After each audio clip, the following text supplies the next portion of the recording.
Hello dear students, आप सभी को मेरा नमस्कार। इससे पहले हमने some basic concept of chemistry के अंदर कंसंट्रेशन टॉपिक चालू कर रखा है और उस टॉपिक में हमने मोलिलिटी तक टॉपिक कर लिए। अब आज अपने आगे कर रहे हैं मोलिलिटी के बाद में पार्ट पर मिलियन एंड पार्ट पर बिलियन कंसंट्रेशन। उसके बाद में नेक्स्ट पार्ट अपना रहेगा जो द्रव्यमान आयतन मात्रक हैं, उन मात्रकों को अपने आगे पढ़ेंगे। तो इसके अंदर आज अपने पढ़ने जा रहे हैं पार्ट पर मिलियन सांद्रता। तो पार्ट पर मिलियन सांद्रता क्या है? तो देखिए, जैसे हमने मोल भिन्न ज्ञात किया या प्रतिशतता ज्ञात की थी, तो उसके अंदर हमने 100 में से प्रतिशतता में 100 में से कितना भाग किसी विलेय का उपस्थित है। मोल भिन्न के अंदर हमने देखा कि इकाई यदि पूरे विलयन को मान लिया जाए तो उस इकाई विलयन में से किसी भी अवयव का कितना अंश उसमें विद्यमान है। मोललता के अंदर हमने देखा कि 1 किलोग्राम विलायक हो और उसके अंदर कितना विलय उपस्थित है, तो उसकी मात्रा कितनी थी वो हमने ज्ञात कर लिया। अब यहाँ पर विलयन की मात्रा को बहुत अधिक बढ़ाया गया है। तो यहाँ पे क्या कहा गया है, विलयन के 10 की घात 6 भार भागों में उपस्थित विलेय के भागों की कुल संख्या विलयन की ppm सांद्रता कहलाती है। ठीक है, सिंपल सी परिभाषा है। विलयन के अपने कितने हैं, 10 की घात 6 भार भाग का अभिप्राय यहाँ पे क्या है, कितने ग्राम है। ठीक है, मान लो 10 की घात 6 ग्राम विलयन हमारे पास में, तो उसमें विलय के जो ग्राम उपस्थित होंगे वही विलयन की ppm सांद्रता होगी। तो अब इसके बाद में इसको प्रदर्शित किससे करते हैं, इसे ppm पार्ट पर मिलियन कंसंट्रेशन से प्रदर्शित करते हैं।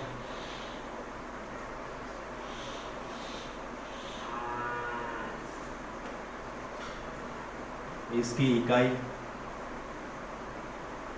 हम ppm ही यूज करते हैं और उसके बाद इसका सूत्र क्या है, तो सूत्र होगा ppm बराबर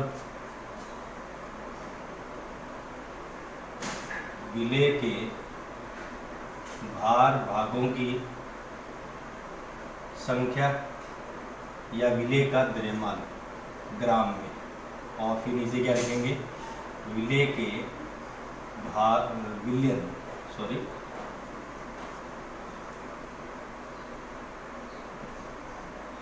विलयन के भागों की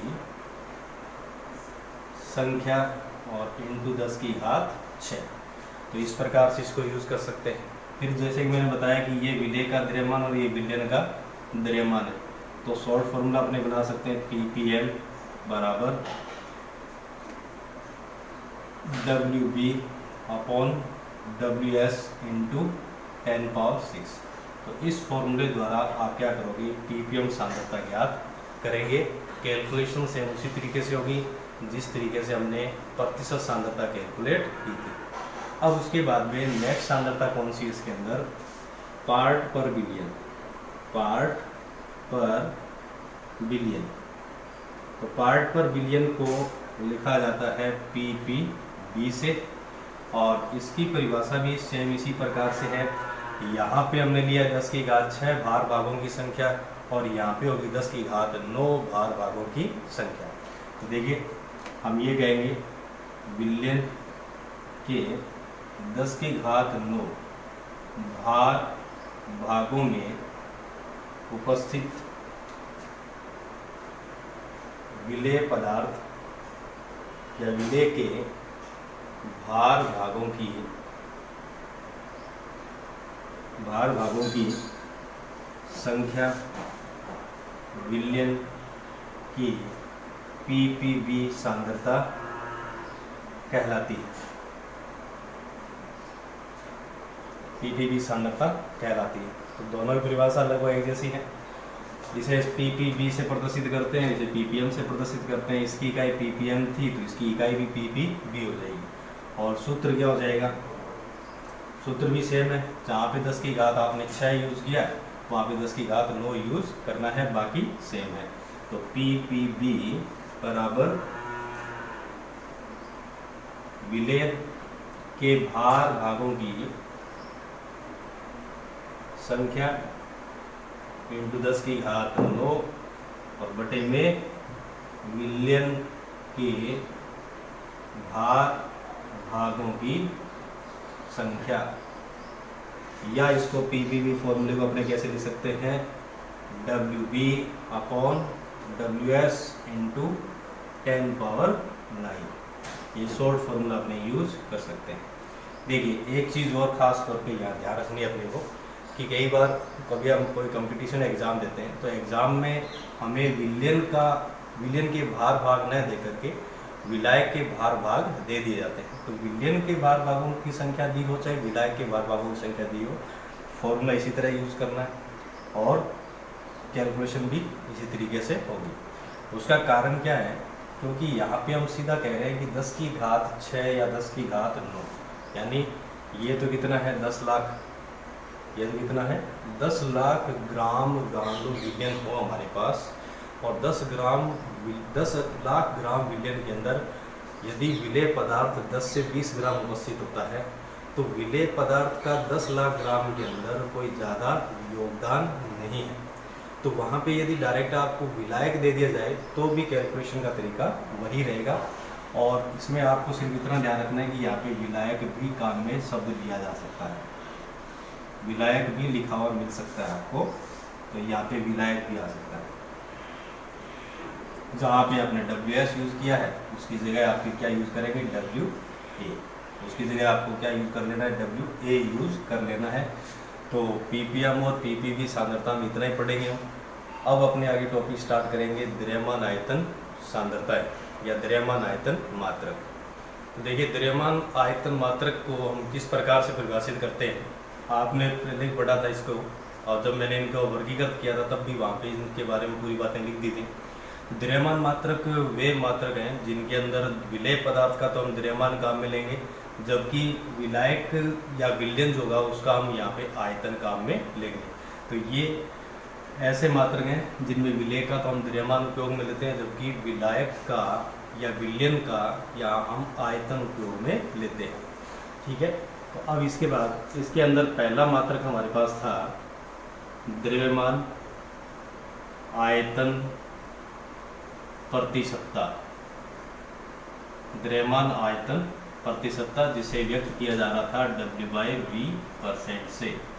अब इसकी परिभाषा की बात करें तो परिभाषा क्या होगी, परिभाषा देखिए जैसे हमने द्रव्यमान प्रतिशत की परिभाषा लिखी थी सेम उसी प्रकार से वहाँ पे हमने विलयन का द्रव्यमान उपयोग में लिया था और यहाँ हम विलयन का आयतन उपयोग में लेंगे।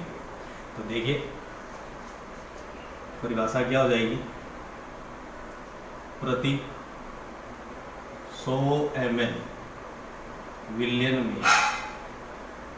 विलयन में उपस्थित विलेय पदार्थ की ग्राम में मात्रा उस विलयन की द्रव्यमान प्रतिशतता कहलाती है। द्रव्यमान प्रतिशतता कहलाती है। ठीक है, इसे W/V से प्रदर्शित करते हैं, W/V% से इसको प्रदर्शित किया जाता है। तो इसको इससे प्रदर्शित करेंगे, फिर इसका सूत्र क्या होगा, W/V% इज इक्वल टू विलेय पदार्थ का द्रव्यमान बटे में विलयन का आयतन इंटू 100। इस तरीके से इसको व्यक्त करेंगे। पहला काम हो गया। दूसरा काम क्या है, विलेय के द्रव्यमान को हमने शुरू से ही पढ़ा है कि इसको WB से व्यक्त करते हैं और विलयन के आयतन को कैपिटल VS से रिप्रेजेंट करेंगे। तो फॉर्मूला क्या हो जाएगा, W/V percent is equal to WB/VS और इनटू में अपने क्या लगा देंगे 100। तो इसका फॉर्मूला इतना ही है, ये इसका लास्ट फॉर्मूला आ गया है। अब इसके ऊपर क्वेश्चन क्या पूछा जा सकता है, न्यूमेरिकल ही पूछे जाते हैं जाते नहीं के ऊपर। आपसे ये परिभाषाएं 11th क्लास में तो फिर भी ये परिभाषाएं पूछी जा सकती है, लेकिन 12th क्लास के अंदर परिभाषाओं का इतना ज़्यादा कोई औचित्य नहीं रहता, वहाँ पे आपसे न्यूमेरिकल ही ज़्यादा पूछे जाएंगे। इसीलिए आपको न्यूमेरिकल ही ज़्यादा निकालने आने चाहिए। ज़्यादा से ज़्यादा फॉर्मूले आप उपयोग कैसे करेंगे उनको साथ साथ में उपयोग करते जाए तो उतना ही बेहतर होगा। तो सबसे पहले हम बात करते हैं इसके ऊपर एक क्वेश्चन की। तो क्वेश्चन क्या लिख लेते हैं, हम ये कह दें कि 4% भार आयतनात्मक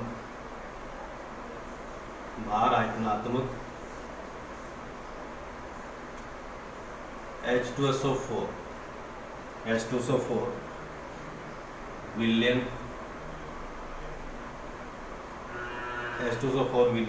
या ये कह दें कि भार आयतनात्मक 250 ml H2SO4 विलयन बनाने के लिए कितने ग्राम H2SO4 की आवश्यकता होगी। तो ये हमारे पास क्वेश्चन आ गया। 4% भार आयतनात्मक 250 ml H2SO4 विलयन बनाने के लिए H2SO4 के कितने ग्राम की आवश्यकता होगी। तो देखिए इसमें दिया क्या है वो लिख लेते हैं पहले। दिया क्या है, भार आयतनात्मक शब्द यहाँ पे लिखा है या W/V% लिखा होता, या तो W/V% लिखा होता है या भार आयतनात्मक लिखा हुआ। तो ये W/V% कितना है, वो कितना दे दिया 4। फिर आपको दे रखा है VS कितना है 250 ml और ज्ञात क्या करना है, WB आपको ज्ञात करना है। तो अब यहाँ से आपको WB ज्ञात करना हो तो WB का फॉर्मूला बना सकते हैं हम। कैसे बनाएंगे, WB बराबर W/V% इंटू VS अपॉन में 100। तो ये फॉर्मूला हो जाएगा WB is equal to W/V% into VS upon में 100। तो ये फॉर्मूला बन गया और इस फॉर्मूले से आप इसका कैलकुलेशन करेंगे। तो कैलकुलेशन करने में कोई मुश्किल नहीं है काम। तो सारी डाटा आपके पास में और सारी डाटा यहाँ पे लगा दीजिए। तो ये हो गया WB is equal to 4 into volume कितना 250 अपॉन 100। तो ये कितना 1000 अपॉन 100। तो अप्रोक्सीमेट डायरेक्ट आंसर कितना है 10 ग्राम H2SO4 हमें चाहिए। तो 10 ग्राम H2SO4 की आवश्यकता होगी। बाकी अब 100 से आप इसको 1000 को डिवाइड करो तो कितना आएगा 10 आएगा। तो सीधा सा क्वेश्चन है। उसके अलावा जैसे भार या द्रव्यमान प्रतिशतता वाले क्वेश्चन किए थे, सेम उसी तरीके से आपको विलयन का वहाँ पे द्रव्यमान दिया हुआ था, यहाँ पे विलयन का आयतन दिया हुआ मिलेगा और विलेय पदार्थ की ग्राम में मात्रा दी होगी। तब आप ये डायरेक्ट फॉर्मूला लगाएंगे, इससे कैलकुलेशन करेंगे। अब इसके बाद में नेक्स्ट सांद्रता हमारे पास में है मोलल। अब इसके बाद में हमारे पास नेक्स्ट सांद्रता है मोलरता। हाँ, तो नई सांद्रता हमारे पास में कौन सी है, मोलरता। और मोलरता की परिभाषा भी अपने उसी तरीके से देंगे जिस प्रकार से हमने मोललता को परिभाषित किया था, लेकिन एक अंतर रहेगा। मोललता में विलायक का द्रव्यमान काम में ले रहे थे, जबकि यहाँ पे मोलरता की बात कर रहे थे, यहाँ पे विलयन का आयतन उपयोग में लेते हैं। तो परिभाषा क्या हो जाएगी, प्रति 1000 ml या 1 लीटर विलयन में उपस्थित विलेय के कुल मोलों की संख्या विलयन की मोलरता कहलाती है, मोलरता कहलाती है। तो ये तो हमारे पास में होगी इसकी परिभाषा। अब इसे प्रदर्शित किसे करेंगे, इसे कैपिटल एम से दर्शाते हैं। ये बात ध्यान रखनी है, मोलरता को हमने स्मॉल एम से प्रदर्शित किया था, जबकि मोलरता को कैपिटल एम से प्रदर्शित करते हैं। देखिए क्वेश्चन ऐसे ही पूछा जा सकता है कि 0.1 एम और 0.1 कैपिटल एम दोनों में क्या अंतर है, दोनों में क्या अंतर है। तो वहाँ पे आपको पता होना चाहिए कि स्मॉल एम क्या लिखा हुआ है, मोलरता के बारे में, और स्मॉल कैपिटल एम लिखा हुआ है मोलरता के बारे में। तो अब इसके बाद में इसकी इकाई क्या होगी, इसकी SI इकाई हुई मोल लीटर इनवर्स। और फिर इसके बाद में हम बात करते हैं ताप का प्रभाव।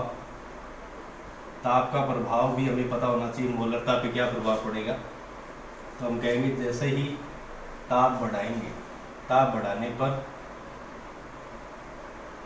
विलयन का आयतन क्या होगा, आयतन बढ़ेगा, और आयतन बढ़ेगा तो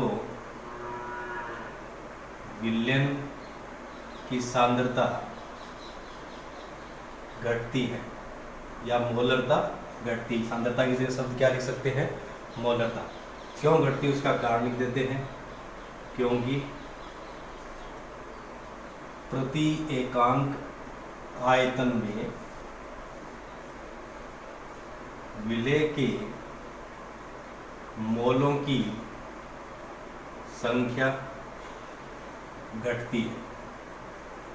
तो ये कारण सहित अपने इसको बता सकते हैं। क्वेश्चन पूछा जा सकता है कि मोलरता पर ताप का क्या प्रभाव होगा और मोलरता पर ताप का क्या प्रभाव होगा, या ऐसे प्रश्न बना सकता है कि मोलरता व मोलरता दोनों में से कौन सी सांद्रता ताप से अप्रभावित रहती है और क्यों।